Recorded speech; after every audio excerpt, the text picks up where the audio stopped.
हुई यात्रा के जरिए पूरे देश में जो संदेश गया, हमें लगता है कि इस समय देश के लिए जरूरी संदेश था। नफरत के खिलाफ मोहब्बत की बात, अन्याय के खिलाफ न्याय की आवाज, संविधान और लोकतंत्र पर हमले के खिलाफ देश को बचाने के लिए, लोकतंत्र को बचाने के लिए, संविधान की रक्षा के लिए और आम लोगों के अधिकार, ये आवाज इस समय की सबसे जरूरी आवाज है। मैं ज्यादा कुछ नहीं बोलना चाहता हूं। आप लोगों से, खासकर महाराष्ट्र के साथियों से ये कहने के लिए मैं यहां आया हूं कि इस समय पूरे देश की नजर 2-3 प्रदेशों पर सबसे ज्यादा टिकी हुई है। बिहार, जहां से विपक्षी एकता की मुहिम शुरू हुई थी, जहां इंडिया गठबंधन की पहली बैठक हुई थी, आप सबको पता है कि भारतीय जनता पार्टी ने कैसा खेल खेला है वहां, और नीतीश कुमार जी अब उस तरफ चले गए। लेकिन मैं आपको बताने के लिए यहां हूं कि इससे बिहार के अंदर जो विपक्षी एकता है और जो इंडिया का तेवर है, उस पर कोई असर नहीं पड़ा। और पिछले 3 मार्च को एक विशाल जन विश्वास रैली के जरिए पटना गांधी मैदान से हमने ये संदेश दे दिया। और आपसे ये कहने के लिए हम यहाँ हैं कि जिस तरह से महाराष्ट्र में खेल खेला गया, पुरानी पार्टियों को तोड़ दिया गया, एनसीपी को तोड़ा गया, शिवसेना को तोड़ा गया, लेकिन मैं कहने के लिए हूं कि इस समय पूरे देश, इस महाराष्ट्र के अंदर देश की उम्मीद है कि महाराष्ट्र की जनता भारतीय जनता पार्टी के इस पूरे गुजरात लॉबी के इस खेल के खिलाफ बिल्कुल अपनी एकता का परिचय देगी। और इस समय फिर एक बार बिहार और महाराष्ट्र, ये 2 प्रदेश जहां दूसरे और तीसरे सबसे ज्यादा सीटें हैं, पश्चिम बंगाल दूसरे और तीसरे नंबर पर बिहार इस समय, तो इन तमाम स्टेटों में जबरदस्त विपक्षी एकता का माहौल है। जमीन पर लोगों की जबरदस्त एकता है। इस एकता को बुलंद रखिए और हर कीमत पर एक वोट से जो खेल खेला गया, इलेक्शन बॉन्ड के जरिए, इलेक्टोरल बॉन्ड, इलेक्टोरल ट्रस्ट, इसके जरिए हम देख रहे हैं कि पूरे देश में पैसे का खेल, पूरे पैसा बोल रहा है। और इस पैसे के खिलाफ हमारे पास जनता की एकता है, हमारा खून पसीना है। तो पैसे के खिलाफ पसीना जीतेगा, ये इस बार के चुनाव के हमारे सामने चुनौती है। और वो किसानों का पसीना, जिन किसानों को रोकने के लिए दिल्ली में सरकार ने बैरिकेड खड़ा कर दिया, कील ठोक दी सड़क पर, किसानों की जान ले ली। अभी हमने देखा रामलीला मैदान में किसानों ने और ट्रेड यूनियनों ने मिलकर के अपनी आवाज बुलंद की।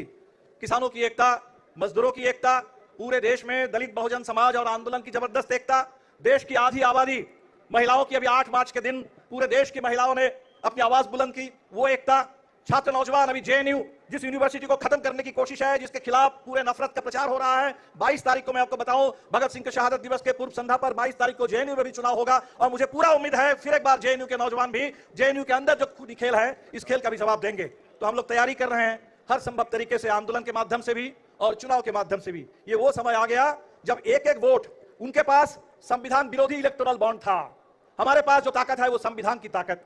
संविधान ने एक ही ताकत हमको दी है, एक वोट की ताकत। बाबा साहब अंबेडकर ने कहा था, ये एक वोट है राजनीतिक बराबरी के लिए, सामाजिक और आर्थिक जो गैर बराबरी देश में है, उस गैर बराबरी को मिटाने के लिए ये जो वोट की एक ताकत है, इस ताकत का ठीक से इस्तेमाल करना होगा। एक वोट के माध्यम से बाबा साहब अंबेडकर के संविधान की रक्षा करना, इस देश की गंगा जमुनी तहजीब, उसकी हिफाजत करना, इस देश में पिछले 75 साल से जो संघर्ष हमने किया है, एक आधुनिक लोकतांत्रिक हिंदुस्तान बने, एक धर्मनिरपेक्ष हिंदुस्तान बने, ये संविधान की भावना है। जिस भावना को तोड़ने के लिए नागरिकता संशोधन कानून के जरिए पूरे देश में गरीबों को नागरिकता से बेदखल करने की साजिश हो रही है। इस साजिश के खिलाफ हमारा एक वोट इस आवाज को बुलंद करे। इसी उम्मीद के साथ मैं खासकर महाराष्ट्र वासियों से, मुंबई के लोगों से, और मुंबई में रह रहे हैं, मुंबई सिर्फ नहीं है, पूरा हिंदुस्तान रहता है, बिहार, उत्तर प्रदेश से लेकर के दक्षिण से लेकर के पूरे देश के मजदूर रहते हैं। आपके माध्यम से पूरे देश के मजदूरों को, किसानों को, देश के आम आवाम को, इंसाफ पसंद, तरक्की पसंद लोगों को हम ये संदेश देना चाहते हैं कि जो गांधी मैदान से आवाज बुलंद हुई, जो रामलीला मैदान में पिछले दिनों ट्रेड यूनियन और किसानों की सम्मिलित आवाज बुलंद हुई, आज इस शिवाजी पार्क से जो आवाज बुलंद हो रही है, ये आवाज एक ही आवाज है, देश को बचाने की आवाज, संविधान की रक्षा करने की आवाज, लोकतंत्र की रक्षा करने की आवाज। और 2024 के चुनाव में, ठीक जैसे 2004 के चुनाव में हिंदुस्तान ने उस इंडिया शाइनिंग का झूठा नारा, उसका बंडाफोड़ कर दिया था और वाजपेयी सरकार को जाना पड़ा था, 2024 के चुनाव में भी ये अमृतकाल के झूठे नारे, ये 2047 का जो सब्जबाग दिखा जा रहा है, इसके खिलाफ पिछले 10 साल का हिसाब, जुमला नहीं, जवाब दो, हिसाब दो, देश हिसाब लेगा। इसी के साथ आप तमाम साथियों का बहुत बहुत शुक्रिया, जिसे आपका जो जोश खरोश मैं देख रहा हूं, आपकी जो एकता है, मैं सलाम करता हूं। पूरे देश के कम्युनिस्ट आंदोलन, पूरे देश के सामाजिक न्याय का आंदोलन, समाजवादी आंदोलन, पूरे देश के कांग्रेस की परंपरा, आज ये समय है जब तमाम विचारधारा के लोगों को, जो आजादी के आंदोलन से जुड़े विचारधारा के लोग हैं, हम सबको मिलकर के आजादी के दुश्मनों के खिलाफ और देश के दुश्मनों के खिलाफ मिलकर के लड़ना होगा। बहुत बहुत शुक्रिया। इनकलाब जिंदाबाद, जय भीम, लाल सलाम। आपको धन्यवाद। हमारे जम्मू कश्मीर के एक्स मुख्यमंत्री फारूक अब्दुल्ला जी, वो आपको मार्गदर्शन करेंगे।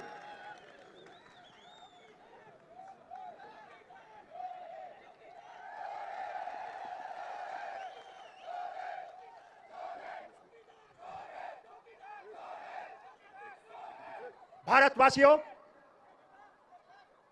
मैं इस सरजमीन को सलाम करता हूं। ये वो सरजमीन है जिसने आजादी के वो बुलंद नेता पैदा किए जिन्होंने अंग्रेजों को यहां से भगाया।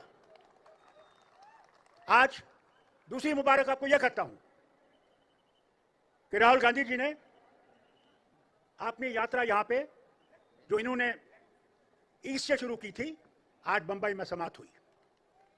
इन्होंने, जैसे स्टालिन साहब ने कहा, कन्याकुमारी से शुरू की थी और कश्मीर आए थे। कश्मीर में बर्फ पड़ रही थी, कई लोगों ने जो इनके साथ थे उन्हें बर्फ देखी नहीं थी। यह है हमारा भारत, कश्मीर से कन्याकुमारी और मणिपुर से मुंबई, ये भारत है। याद रखिएगा कि आप वोट जो आपके पास है वो वोट उनका है, उनका खून लगा है उन्हें जिन्होंने इस भारत को आजाद किया, कभी भूलिए नहीं। वो सो गए मगर एक काम आपके लिए छोड़ गए कि इस भारत को बचाना है, इस भारत को सबके लिए रखना है। वो हिंदू हो, मुसलमान हो, सिख हो, ईसाई हो, बौद्ध हो, जो भी है वो भारतीय है, भारतीय है, भारतीय है। इससे बड़ी बात यह है, उस वोट का आपको बचाना है। ये मशीन जो है ये चोर है। मेहरबानी करके उस मशीन को देखिएगा। जब आप अपना बटन दबाएं, जो कागज वहां से लिखेगा वो देखिए कि आपका वोट उसमें है या दूसरा वोट गया है। हमने बहुत शोर किया, कहा वापस कागज का लाओ, इस मशीन को हटाओ। मुझे उम्मीद है जब इंडिया गठबंधन की गवर्नमेंट आएगी उसमें यह मशीन खत्म हो जाएगी। और दूसरी बात होगी कि इलेक्शन कमीशन जो है वो आजाद हो जाएगा, वो मुक्त हो जाएगा। उसमें वो लोग होंगे जो भारत से प्यार करते होंगे और इस मिट्टी को प्यार करते होंगे। बहुत चुनौतियां हैं, उन चुनौतियों का हम सब ने मुकाबला करना है। जितने भी लीडर यहां बैठे हुए हैं, हमने इकट्ठे इस किश्ती को चलाना है और इस किश्ती को डुबाने के लिए बहुत लोग खड़े हैं, उनका ख्याल रखिएगा। मगर अगर इंडिया मजबूत रहा और हम लोग सिर्फ ये सोच के निकलें कि हमने भारत को बचाना है, यहां के आईन को बचाना है, यहां के इंसान को बचाना है, तब सब कुछ ठीक होगा। आज फिर से मैं मुबारक करता हूं राहुल को और उसकी सारी टीम को जिन्होंने भारत को आज दिखा है। दिल्ली में बैठ के भारत नहीं दिखता, भारत गांव में जाके दिखता है, जैसे इन्होंने देखा। इन्होंने उनसे गले लगाया जिनसे कभी किसी ने गले नहीं लगाया होगा। समझ लगे उनके पास है क्या, कहां पहुंचे हैं। भाई लोगों, आज मैं पूछता हूं आपसे, वो जो तेल है, डीजल हो या पेट्रोल, उसकी कीमत कितनी है? आज जरूर ने 2 रुपए कम किए हैं क्योंकि इलेक्शन आने वाला है। गैस का सिलेंडर कितना महंगा है? आज 400 रुपए कम किए हैं, इलेक्शन आने वाला। जो इलेक्शन अगर ये आ गए तो खुदा ही जाने ये सिलेंडर कहां पहुंचेगा। आपके खाने की तेल की कीमत पूछिए अपनी मां से, बहन से, बीवी से। उसे पूछिए कि सब्जी की कीमत क्या है। कहां पहुंच गए हम? जो चिल्लाते थे कि हम यहां गरीबी दूर करेंगे, क्या आज गरीबी दूर हो गई कि 80 करोड़ हमारे लोगों को अनाज मुफ्त देना पड़ता है? तो गरीबी कहां गई? बेकार हमारे जवान हैं, लड़कियां और लड़के पढ़े लिखे, कोई उनकी तरफ सुनवाई नहीं है। कब तक ये चलेगा? कब तक हम इस मुसीबत को देखते रहेंगे और चुप रहेंगे?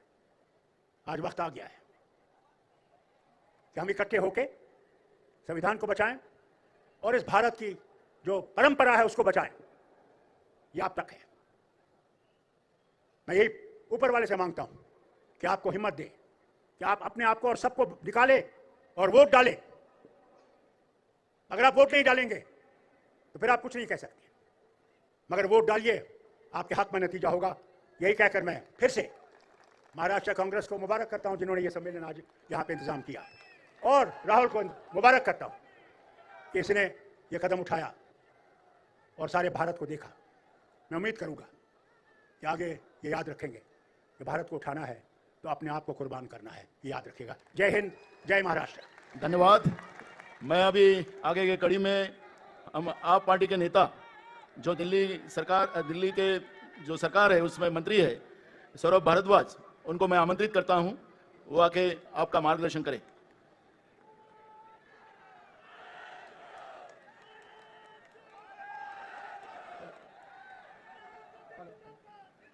हेलो। मंच पे कांग्रेस पार्टी के प्रेसिडेंट खड़गे साहब, राहुल गांधी जी, देश के अलग अलग प्रदेशों से आए हुए सम्मानित मुख्यमंत्री, पूर्व मुख्यमंत्री, राज्यों के मंत्रीगण, अलग अलग पार्टियों से आए हुए उनके राष्ट्रीय और राज्य के नेता, और मेरे आगे बैठे मुंबई और महाराष्ट्र के बहादुर दोस्तों, मैं ये सोच रहा था कि जब इंडिया गठबंधन की बात होनी शुरू हुई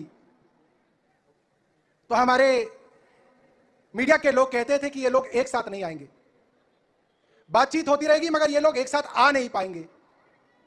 आप लोग देख लीजिए, और मीडिया के जो साथी कैमरा लेके बैठे हैं वो भी देख लें, सारे साथ हैं। चुनाव अनाउंस हो गया, सब साथ हैं। अब सोचें कि इन सब लोगों में क्या वो बात है कि ये साथ हैं और आज इस मंच पे हैं। एक ही बात है, ये जेल जाने से डरते नहीं हैं, ये जेल जाने के लिए तैयार हैं। और ये जो सामने लोग खड़े हैं, मैं उन लोगों को बताना चाहता हूं, जीतने के लिए लड़ना पड़ेगा। लड़ने के लिए तैयार हैं? हमारे यहां कहते हैं लड़ेंगे तो जीतेंगे।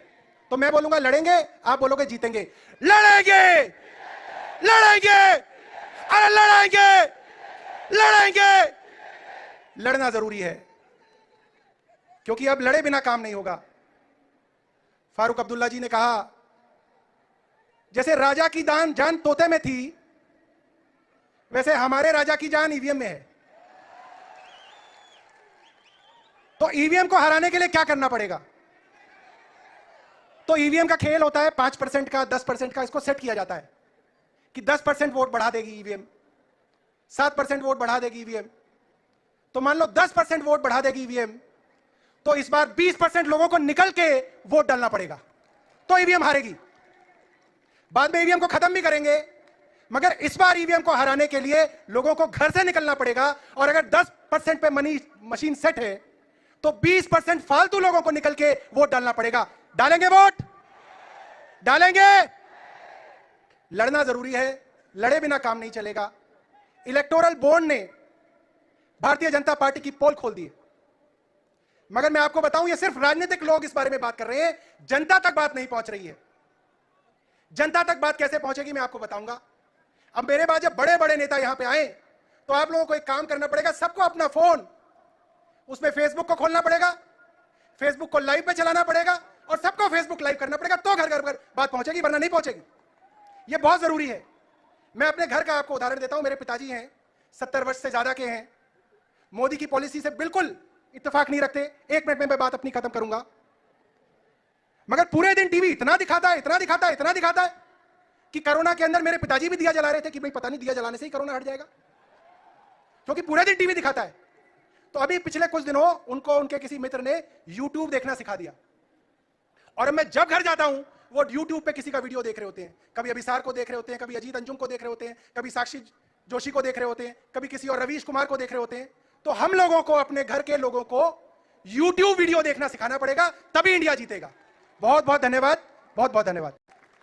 मैं अगली कड़ी में हमारे मित्र और बिहार के एक्स डिप्टी सीएम आरजेडी के नेता तेजस्वी यादव जी को मैं आमंत्रित करता हूं।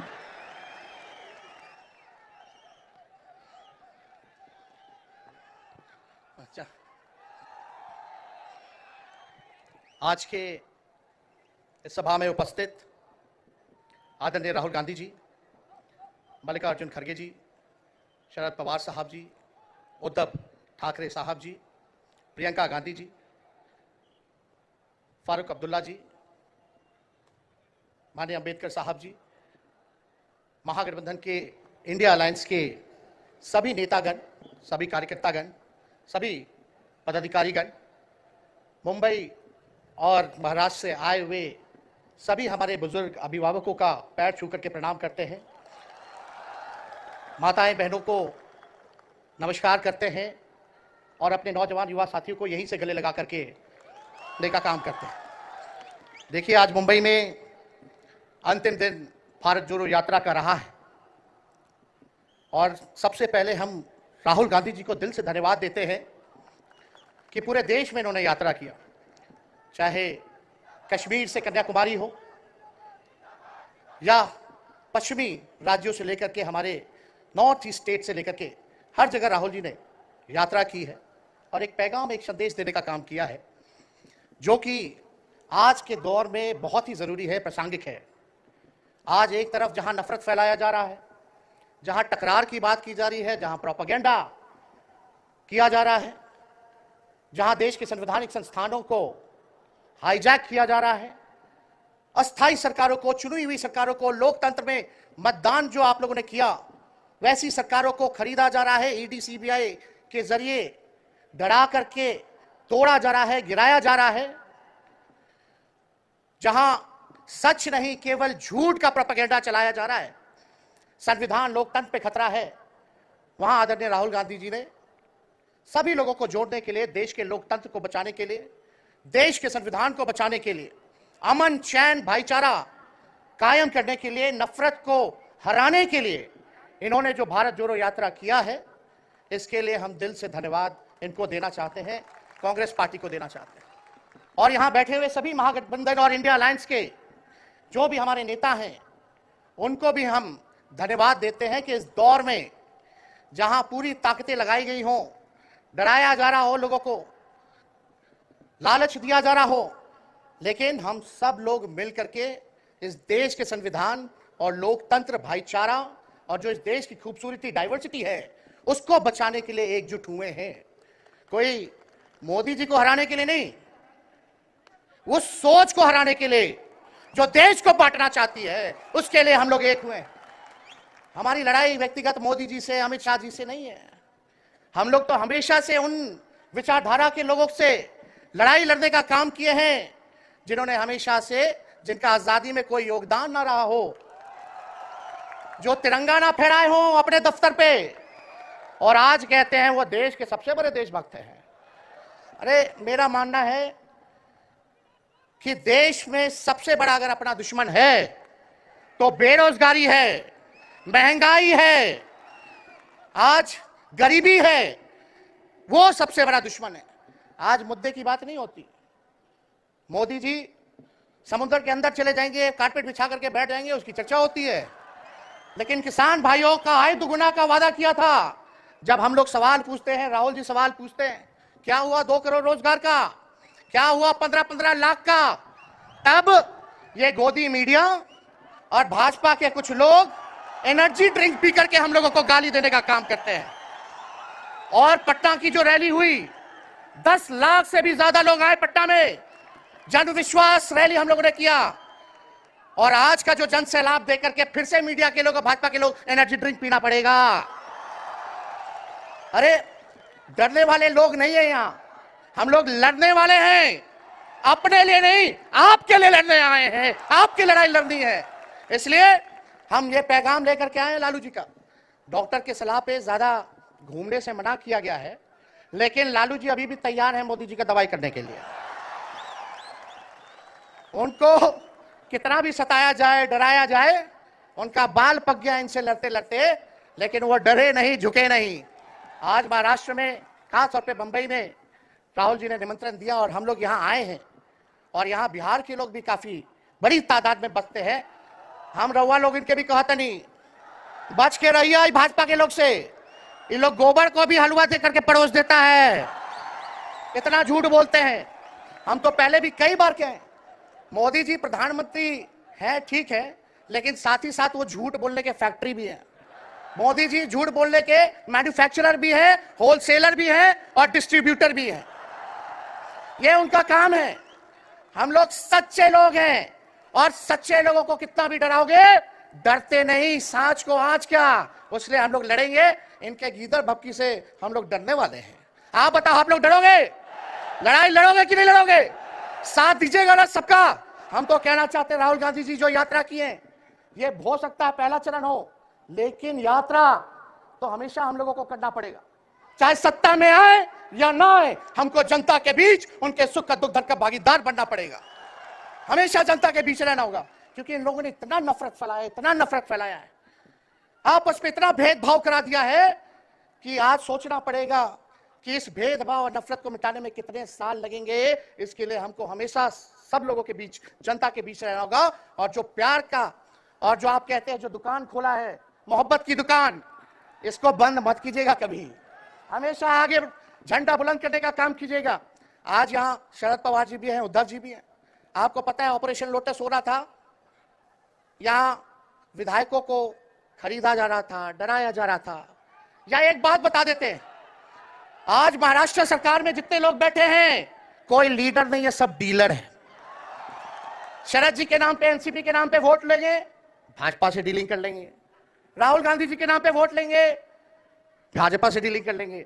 शिवसेना उद्धव जी के नाम पे वोट लेंगे, भाजपा से डीलिंग कर लेंगे। ये लोग केवल डीलिंग करते हैं, इसलिए वहां कोई भी लीडर नहीं, सब डीलर बैठा हुआ है।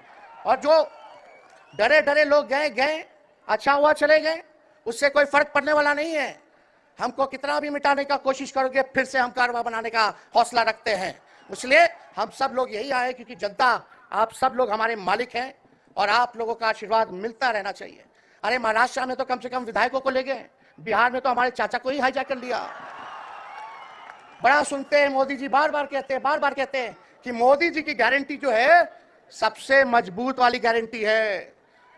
हम मोदी जी को चैलेंज करते रहे, मोदी जी सबसे पहले, बाद में जो गारंटी देना, लेकिन अगर मेरा चाचा का गारंटी देकर दिखा दो पहले कि वो फिर से पलटेंगे कि नहीं पलटेंगे।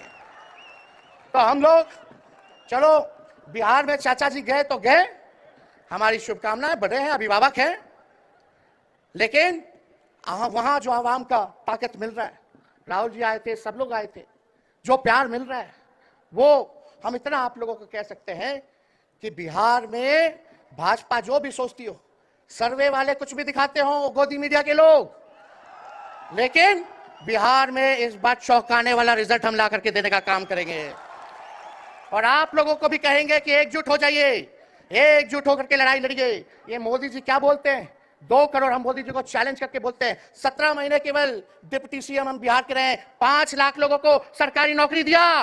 मोदी जी अपने 10 साल में भी 5 लाख क्या कितना नौकरी दिया ये बता नहीं सकते। चैलेंज देते हैं, कितना सरकारी नौकरी दिया। सबसे ज्यादा बहाली रेलवे का आता था, सब चीज प्राइवेटाइज कर दिया गया, खत्म कर दिया गया। आर्मी में आता था, उसको जो है क्या किया आप सब लोग जानते हैं, कॉन्ट्रैक्ट पे सारा चीज कर दिया गया। तो इसलिए आप सब लोगों का प्यार मिलता रहे, ज्यादा समय हम नहीं लेंगे। सभी गणमान्य व्यक्तियों को, हमारे अभिभावक नेताओं को आप लोगों को संदेश देना है, वो अपनी बात को आप लोगों के समक्ष रखेंगे। लेकिन आप सब लोग एक नारा लगाइएगा, हम बोलेंगे भाजपा भगाओ, आप सब बोलना देश बचाओ, भाजपा भगाओ, भाजपा भगाओ। बहुत बहुत धन्यवाद। जय हिंद, जय महाराष्ट्र। धन्यवाद तेजस्वी जी। मैं अगली कड़ी में पीडीपी की नेता महबूबा मुफ्ती जी से मैं विनती करता हूं कि वो अपना मार्गदर्शन करें।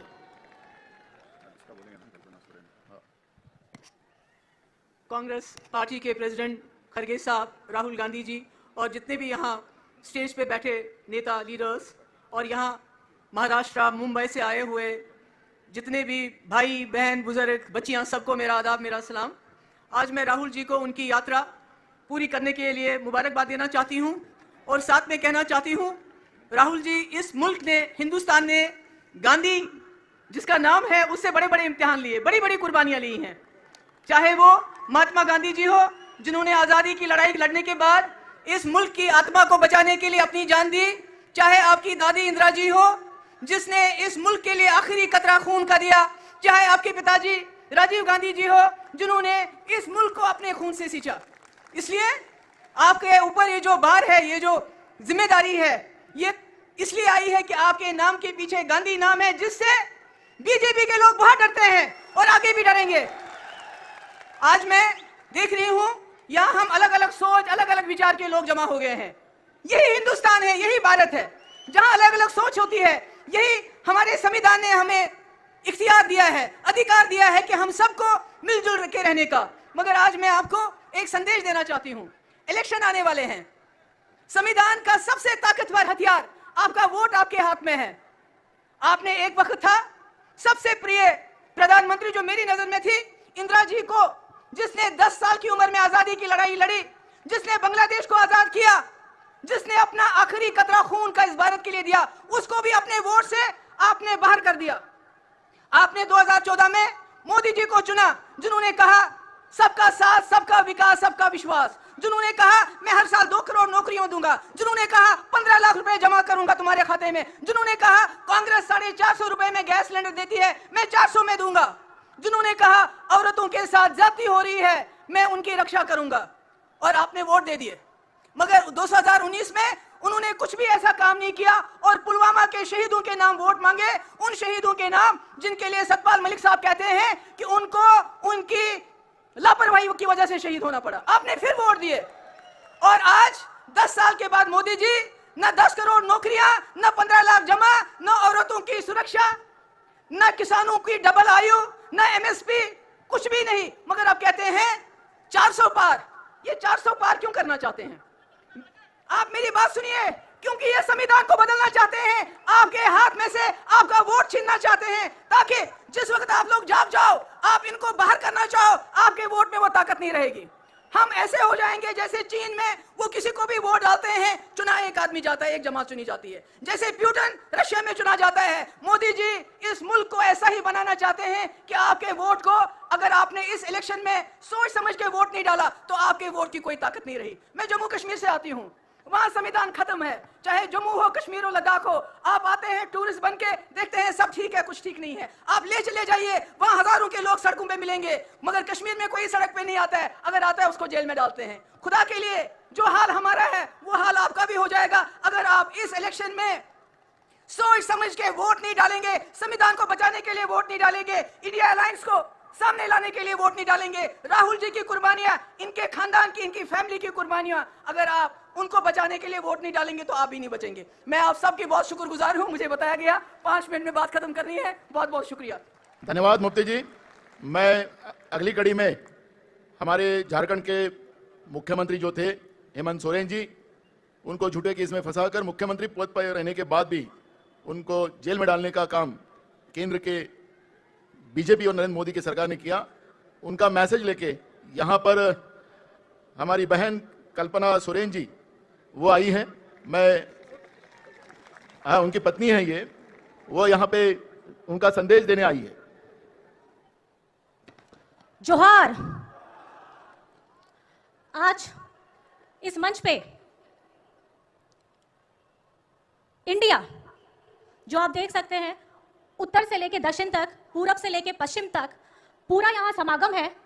विभिन्न विभिन्न लोग, विचारों, उम्मीदों, आशाओं के साथ जुड़ा ये हमारा इंडिया है। और यहाँ आए सभी जन सैलाब जो हमारे सामने बैठे हैं, धूप में जो अब रात हो चुकी है, और इतनी कड़ी मेहनत जो हम लोगों को मिलती है, आज यहाँ मंच पे आसीन जितने मान्यगण हैं वो आपके द्वारा चुने जाते हैं।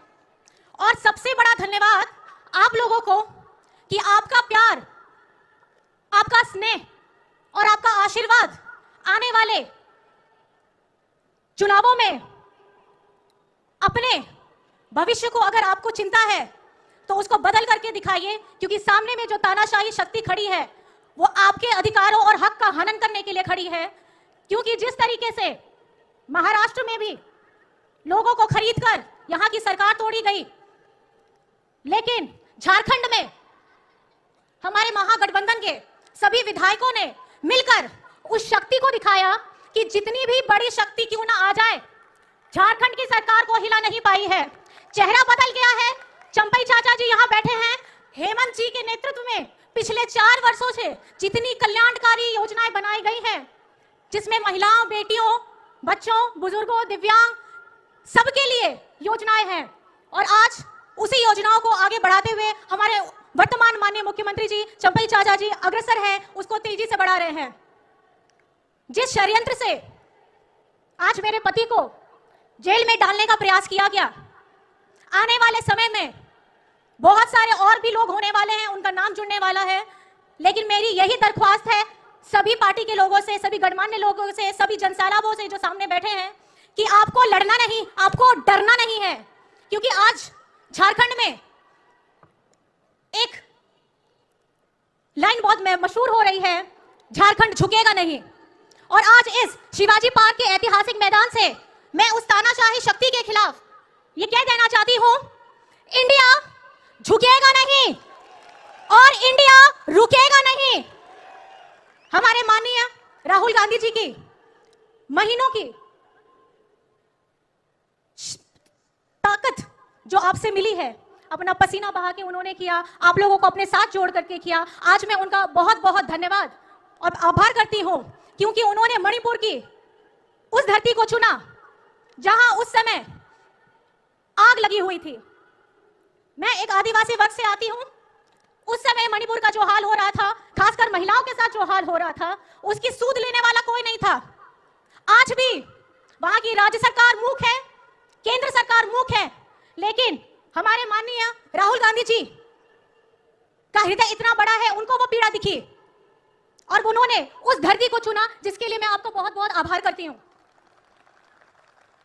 मेरे ससुर जी शिबू सोरेन जी, उन्होंने भी महाजनों के खिलाफ उस लड़ाई को लड़ा था और आज हेमंत सोरेन जी भी उसी लड़ाई को लड़ते लड़ते आज जेल के अंदर चले गए। लेकिन हमारी यहाँ की महागठबंधन सरकार, आज उन्होंने दिखा दिया झारखंड पीछे नहीं है।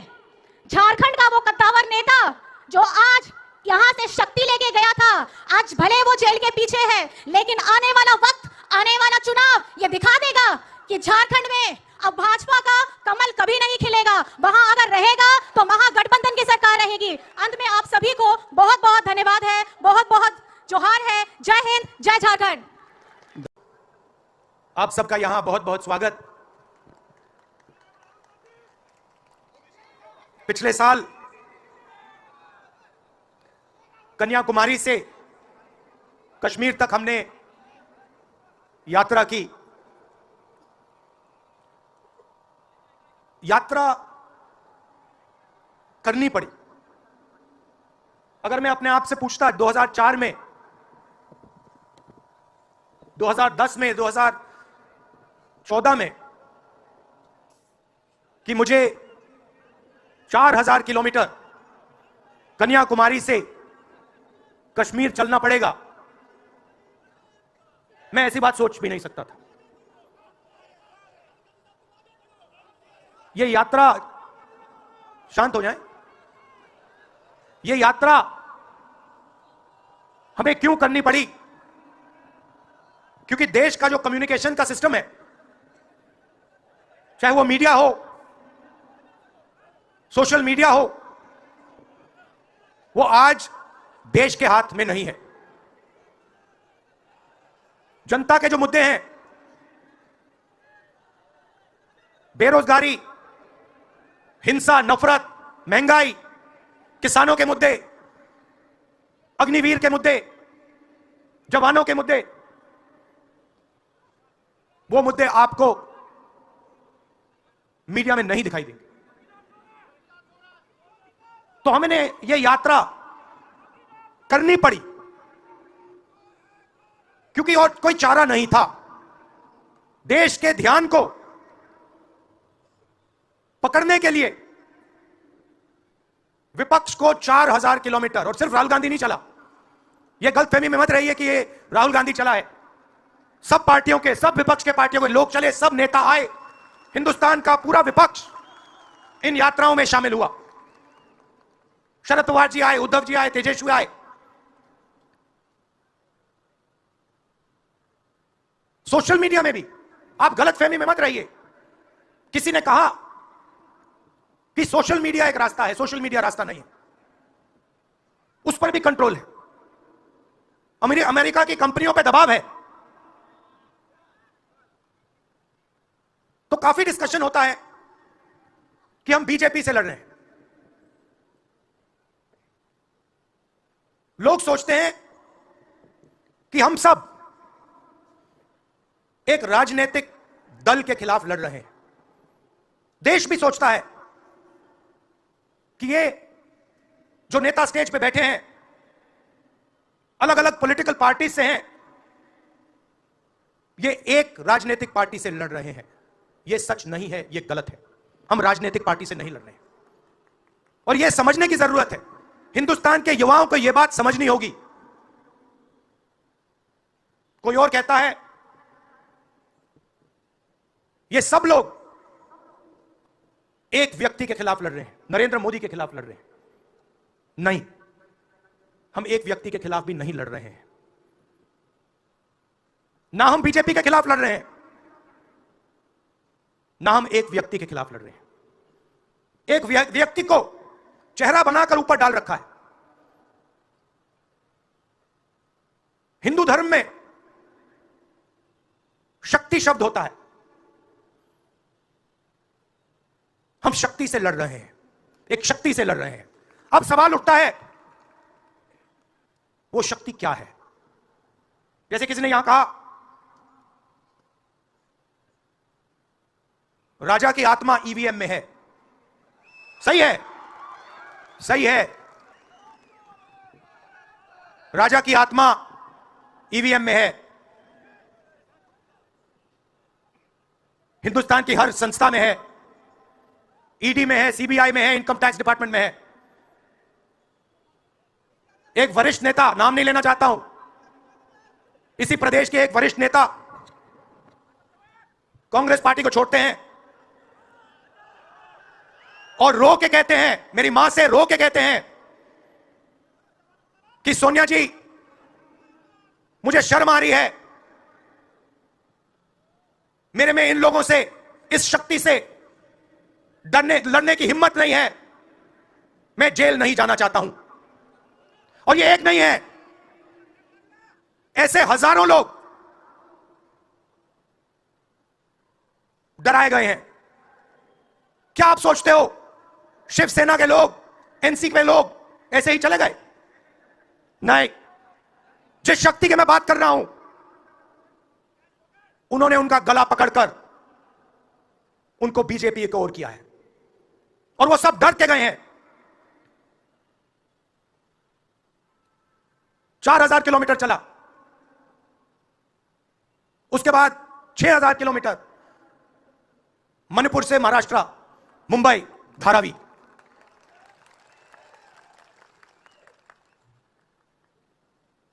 क्या मैंने देखा, क्या सुना, मैं आपको समझा नहीं सकता, शब्दों में नहीं बता सकता मैं आपको। बोल रहा हूं तो बात याद आई, मेरे पास एक युवा आता है, जीप पर कूदता है, सिक्योरिटी वाले उसको मारते हैं, दबा कर मारते हैं, तब भी वो आता है, हाथ पकड़ता है, आंख में आंसू, मुझे कहता है राहुल जी मैंने 3 साल हर रोज सुबह रनिंग की, पुलअप्स की, पुशअप की, दंड बैठक, सब कुछ मैंने किया। मेरे दिल में देशभक्ति थी। मैं चाहता था कि मैं लद्दाख में जाकर, ठंड में जाकर, ठंड में कांपूं, देश के दुश्मनों के सामने कांपूं, और एक दिन अगर मौका बने तो उनकी गोली भी खाऊं। यह मैंने सोचा था। राहुल जी अग्निवीर लागू कर दिया, मेरे देश ने मुझे धोखा दिया है। नहीं, तुम्हारे देश ने तुम्हें धोखा नहीं दिया, तुम्हारी सेना ने तुम्हें धोखा नहीं दिया, उसी शक्ति ने तुम्हें धोखा दिया है। नरेंद्र मोदी भाइयों और बहनों सिर्फ मास्क है, मुखौटा है। जैसे ये बॉलीवुड के एक्टर हैं, उनको रोल दिया गया है कि भैया आज सुबह आपको यह करना है, कल आपको यह बोलना है, परसों आप यह करोगे, सुबह उठ के समुद्र के नीचे जाओ, चलो सी प्लेन में उड़ो। 56 इंच की छाती नहीं है, खोखला व्यक्ति है।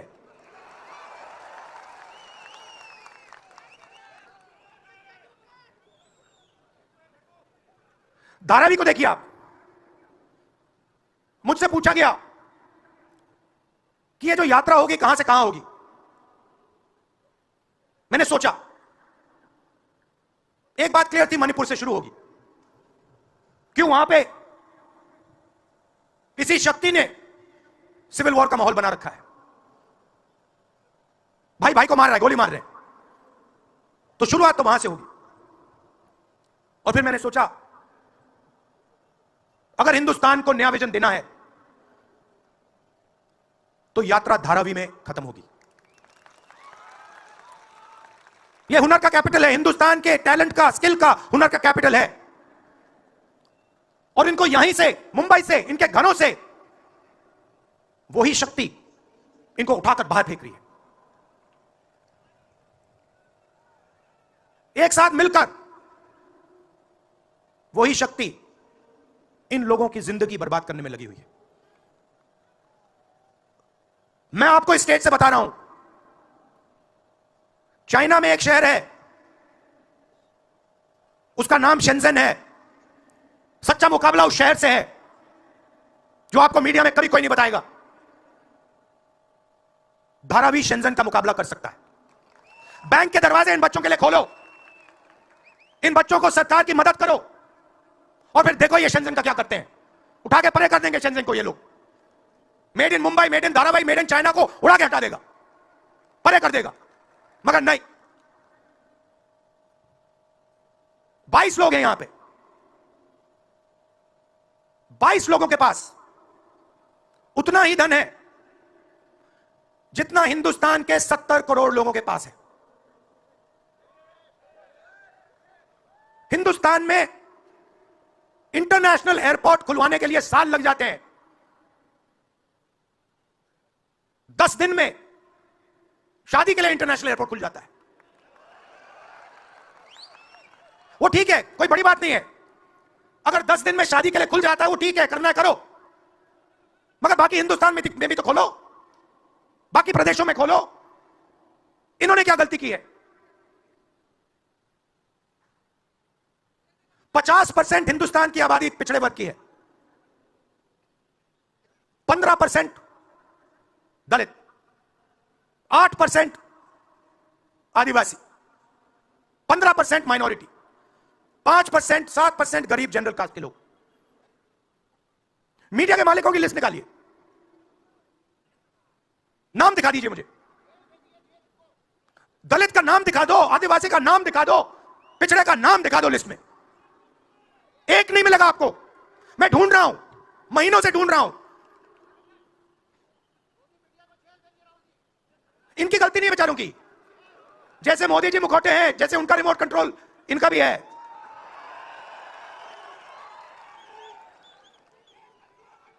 मीडिया में कोई नहीं। हिंदुस्तान की सबसे 200 बड़ी कंपनियों की लिस्ट निकालिए, मालिकों की लिस्ट निकालिए। गरीब जनरल कास्ट का व्यक्ति का नाम बता दो मुझे, दलित का, पिछड़े का, किसी भी गरीब व्यक्ति का नाम बता दो, किसी भी पिछड़े का नाम बता दो 200 कंपनियों के मालिक की लिस्ट में। नहीं मिलेगा। 90 अफसर इस देश को चलाते हैं। मैंने सिस्टम अंदर से देखा है, मैं समझता हूं सिस्टम को, इसलिए मोदी जी मुझसे डरते हैं। सब कुछ देखा है मैंने, सब समझता हूं। मैं अंदर बैठता था उसमें, सालों में अंदर बैठा हूं। कोई नहीं छुप सकता मुझसे, और मुझे दबा भी नहीं सकते हैं। मोदी जी को दबा सकते हैं।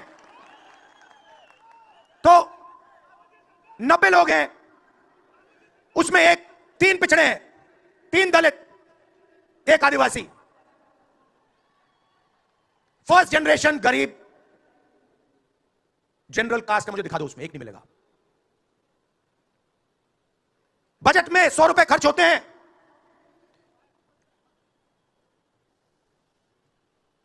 पिछड़े, दलित, आदिवासी सबको मिला दो, 6 रुपए का निर्णय लेते हैं। पॉलिसी कहां बनती है? पॉलिसी ये 90 लोग बनाते हैं, उसमें 200-300 और जोड़ दो, उसमें 50-60 अरबपति जोड़ दो। यह है सच्ची शक्ति जो हिंदुस्तान को चला रहा है। और इससे आप कोई नहीं बचेगा, आप में से कोई नहीं बचने वाला। यहां किसी ने ईवीएम की बात की, मैं आपको बता रहा हूं, ईवीएम के बिना नरेंद्र मोदी चुनाव नहीं जीत सकता है। इलेक्शन कमीशन से हमने कहा कि एक काम कीजिए, विपक्ष की पार्टी को ये मशीनें दिखा दीजिए, खोल के हमें दिखा दीजिए ये कैसे चलती हैं, हमारे एक्सपर्ट्स को दिखा दीजिए। इलेक्शन कमीशन नहीं दिखा। फिर हमने कहा देखिए, इसमें से कागज निकलता है, वोट मशीन में नहीं है, वोट कागज में है। ठीक है, आप मशीन चलाइए, मगर कागज की भी गिनती कर दीजिए। इलेक्शन कमीशन कहता है नहीं, कागज की गिनती नहीं होगी। क्यों नहीं होगी? कैसे नहीं होगी? सिस्टम नहीं चाहता कि ईवीएम की गिनती हो जाए। क्यों? क्योंकि यह सिस्टम आपके धन को चोरी करने का सिस्टम है।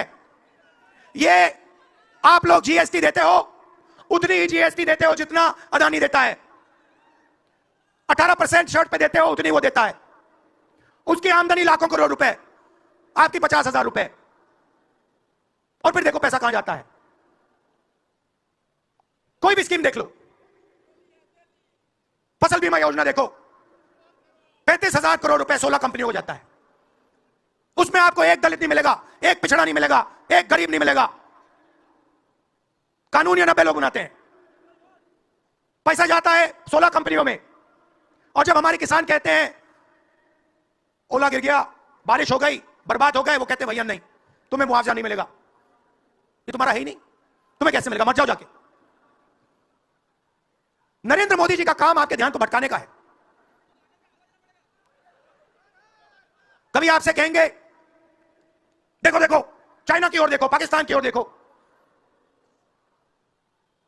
कभी मोबाइल फोन की लाइट ऑन कर देंगे, थाली बजाओ। कभी कहेंगे देखो मेरा अपमान कर दिया, जैसे अभी किसी ने उनकी पत्नी के बारे में बोला, अब कहेंगे देखो मेरा अपमान कर दिया, ध्यान भटकाने के लिए। अब देखना होगा, मगर यात्रा में यह सब साफ दिख जाता है। दर्द दिख जाता है, दुख दिख जाता है। 40 साल से सबसे ज्यादा बेरोजगारी हिंदुस्तान में आज है। मीडिया में आपको एक मिनट के लिए नहीं दिखता। मोबाइल फोन आप देखते हो, चाइना का मोबाइल फोन, शर्ट खरीदते हो चाइना की शर्ट, जूते खरीदते हो चाइना के जूते।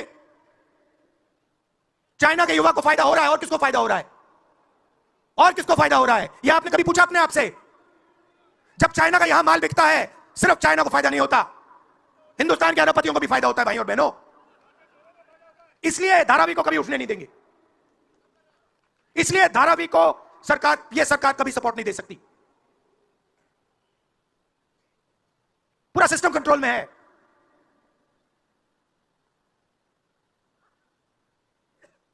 जब इनकी पहले सरकार आई, मैं आपको दिल की बात बताता हूं, पहले इनकी सरकार आई, अरुण जेटली मेरे पास आते हैं,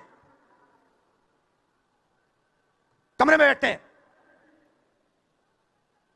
और मुझे कहते हैं राहुल, ये जो लैंड एक्विजिशन का मामला है, तुम इस पर मत बोलो। क्यों नहीं बोलूं? जनता का मामला है। अगर बोलोगे तो तुम्हारे ऊपर हम केस लगाएंगे। लगाओ केस, मुझे कोई फर्क नहीं पड़ता। क्या कर लोगे मेरा? ईडी वाले आए, 50 घंटे बैठा दिया।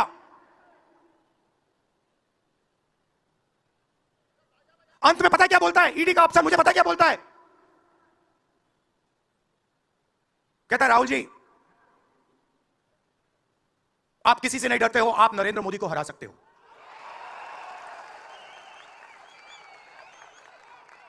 ईडी का अफसर बोलता है मुझे। मगर मैं राहुल गांधी नहीं हूं। आप ये मत सोचो कि मैं राहुल गांधी हूं। आप ये मत सोचो कि उद्धव ठाकरे हैं। ये नहीं है, ये हिंदुस्तान की आवाज है। आप देखिए, हर प्रदेश से यहां लोग बैठे हैं, हर व्यक्ति ने अपनी यहां बात रखी। स्टालिन जी ने अपनी बात रखी, सोरेन जी ने अपनी बात रखी। ये हिंदुस्तान बोल रहा है। नरेंद्र मोदी जी की मीटिंग देखिए, वहां सिर्फ एक व्यक्ति बोलता है। गडकरी जी परे हो जाते हैं, माला के बाहर निकाल देते हैं उनको। इसलिए हमने इसको इंडिया गठबंधन नाम दिया है। ये हिंदुस्तान की रक्षा कर रहा है। ये सब लोग डरे नहीं हैं। ये सब लोग उसी सिस्टम का मुकाबला कर रहे हैं। आज नरेंद्र मोदी के पास भ्रष्टाचार की मोनोपोली है।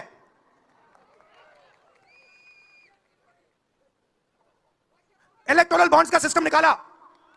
मैं आपको समझाता हूं। यहां पे जो छोटे छोटे सड़कों पे ना एक्सटॉर्शन चलता है, हफ्तेबाजी चलती है ना, वो नेशनल लेवल पे कर रहे हैं ये लोग। मैं बता देता हूं, 4 तरीके की हो रही है। एक, पहले ये कॉन्ट्रैक्ट देते हैं, सरकार कॉन्ट्रैक्ट देगी, और सीधा परसेंटेज लेगी। इलेक्टोरल बॉन्ड देख लीजिए, उसमें साफ है, कंपनी को कॉन्ट्रैक्ट मिलता है, उसके एकदम बाद वो बीजेपी को हफ्ता देना शुरू कर देती है। दूसरा सीधा एक्सटॉर्शन, ईडी सीबीआई भेज देंगे, जैसे यहां पे मुंबई का एयरपोर्ट इनको चाहिए था, ईडी सीबीआई भेजी, एयरपोर्ट किसी और को पकड़ा दिया, सीधा एक्सटॉर्शन। तीसरा शेल कंपनी, जैसे यहां भी किसी ने कहा, अंबेडकर जी ने कहा, कंपनी की प्रॉफिट ही नहीं है और उससे ज्यादा पैसा वो बीजेपी को दे रही है। और चौथा, कॉन्ट्रैक्ट देने के पहले पैसा दो, कॉन्ट्रैक्ट लो। देखिए, मैं आपको एक बात कहता हूं, यहां मुंबई में किसी भी गुंडे को आप सीबीआई, ईडी और इनकम टैक्स पकड़ा दो, ठीक है, वो हो रहा है, वो ही हो रहा है। एक व्यक्ति ने इनको पकड़ रखा है, उनके पीछे एक और शक्ति है, वो कह रही है भैया आप देखो हमें एयरपोर्ट चाहिए। आपका एयरपोर्ट मुंबई का एयरपोर्ट है ना, आपने तो देखा, सीबीआई की इंक्वायरी हुई और उसके एकदम बाद मुंबई एयरपोर्ट अदानी जी को मिल गया। तो मैं आपसे कह रहा हूं कि इससे आपका नुकसान हो रहा है। नोटबंदी की, जीएसटी लागू की, जो हिंदुस्तान का रोजगार का सिस्टम था उसको खत्म कर दिया। चाहते हैं कि यहां सिर्फ 20-25 कंपनियों का राज हो, चाहते हैं कि ये जब छोटा धंधा चलाते हैं, सब्जी बेचते हैं, छोटे छोटे दुकानें चलाते हैं, चाहते हैं ये सब खत्म हो जाए और एक के बाद एक इनको खत्म कर रहे हैं। स्मॉलर भी मीडियम मैन्युफैक्चरिंग जो है उसको सबको खत्म कर रहे हैं। यही लोग तो चाइना का मुकाबला कर सकते हैं, जो स्मॉलर मीडियम इंडस्ट्री है वही तो चाइना का मुकाबला करेगी, वही तो देश को रोजगार देगी। उस नींव को उड़ा रहे हैं और आपको खड़ा होना पड़ेगा। आपके बिना काम नहीं बनने वाला। आप हो भारत माता, आप सब भारत माता हो और आपकी जिम्मेदारी बनती है, हमारी जिम्मेदारी है, मगर देश के युवाओं की भी जिम्मेदारी बनती है। पूरा देश अग्निवीर के खिलाफ है। मैं 4000 किलोमीटर चला, एक युवा ने मुझे नहीं कहा कि अग्निवीर अच्छा लगता है। वो जो रो रहा था मुझे कहता है राहुल जी मैं नहीं जाऊंगा, मैं नहीं जाऊंगा, मैं अग्निवीर नहीं बनूंगा। और फिर मुझे कहता है राहुल जी जहां पे पहले हम दौड़ने जाते थे वो सब खाली पड़ा है। यात्राओं से मुझे बहुत सीखने को मिला, दर्द भी हुआ, चोट भी लगी, मगर जो प्यार मिला, दिल से जो प्यार मिला, वो उसका कोई मुकाबला ही नहीं है। मैं कह नहीं, बता नहीं, समझा नहीं सकता आपको। और जो भी आप मुझसे करवाना चाहो, जहां भी आप मुझे बुलाना चाहो, मैं आपके लिए और इस देश के लिए हाजिर हूं। यह नफरत का देश नहीं है, यह मोहब्बत का देश है। नफरत जानबूझ के फैलाई जा रही है। नफरत इसलिए फैलाई जा रही है कि आप अपना ध्यान इधर उधर करो और आपके जेब में से आपका पैसा लूटा जाए, छीना जाए। तो नफरत को नहीं फैलने दो। जैसे यात्रा से मैसेज निकला, हिंदुस्तान के दिल से मैसेज निकला, नफरत के बाजार में मोहब्बत की दुकान खोलो। यह हमारे सब महापुरुषों ने कहा है। गांधी जी ने कहा, बुद्ध भगवान ने कहा, राम जी ने कहा, यही कहा। अगर राम का, बुद्धा का एक ही मैसेज है, नफरत के बाजार में मोहब्बत की दुकान खोलो। धन्यवाद।